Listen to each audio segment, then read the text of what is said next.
और जब धन्वंतरी भगवान अमृत कलश लेकर के प्रकट हुए तो धन्वंतरी भगवान के हाथों से अमृत कलश राक्षसों ने छीन लिया।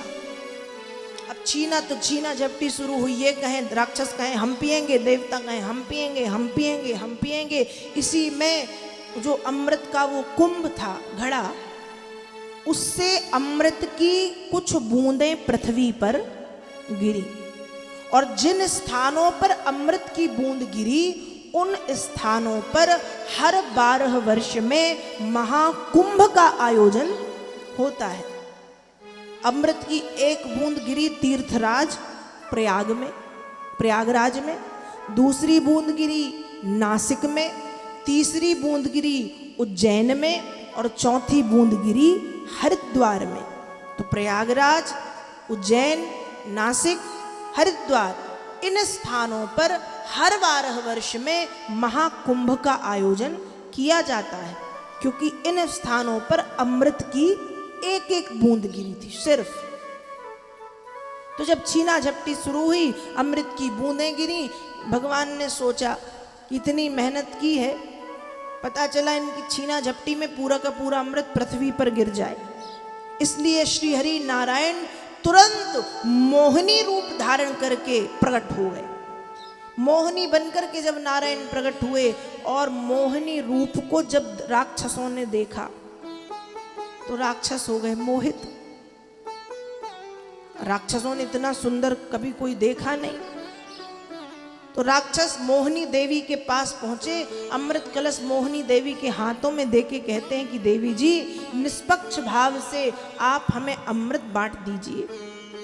मोहिनी देवी ने कहा ठीक है, बांट देती हूं, लेकिन मैं उचित या अनुचित, मैं जो भी करने के लिए कहूं, यदि तुम वो करोगे तो मैं भी अमृत बांटूंगी, नहीं तो मैं चली, मुझे कई काम है।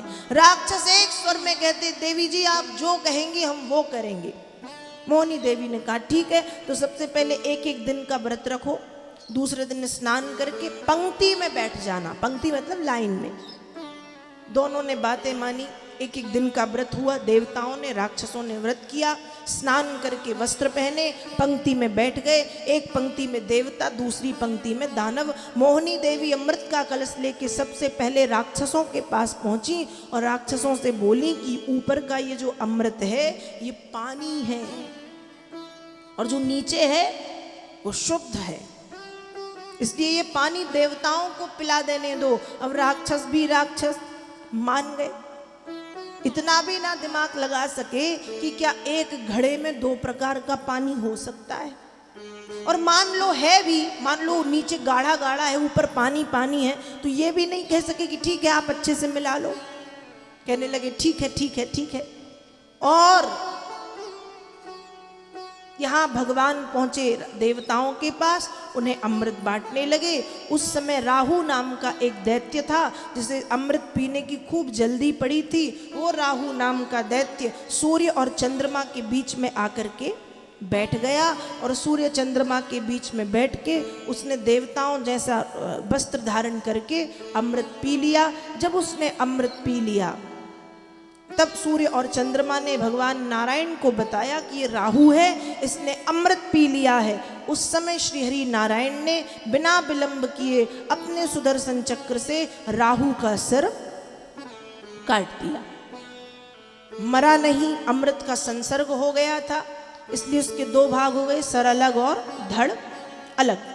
ब्रह्मा जी ने उन्हें नवग्रहों में स्थापित कर दिया, जिसे हम राहु और केतु के नाम से जानते हैं। और आज भी ये राहु और केतु सूर्य ग्रहण और चंद्र ग्रहण के दिन अपनी उस बात का बदला आज तक लेते आ रहे हैं। तो समुद्र मंथन हुआ, समुद्र मंथन करने पर 14 रत्न निकले। 14वें रत्न के रूप में अमृत, जो देवताओं को पिला दिया गया, क्योंकि वो देवताओं के लिए ही था, राक्षस अमृत के योग्य नहीं थे। थोड़ी देर के पश्चात देवताओं और राक्षसों के बीच में देवासुर संग्राम प्रारंभ हुआ, जिसमें से पूरी की पूरी जो राक्षस योनि है वो समाप्ति की कगार पर पहुंच गई। 2-4 कुछ राक्षस बचे हुए थे, उस समय ब्रह्मा जी ने आकर के देवासुर संग्राम को वहीं पर रोक दिया।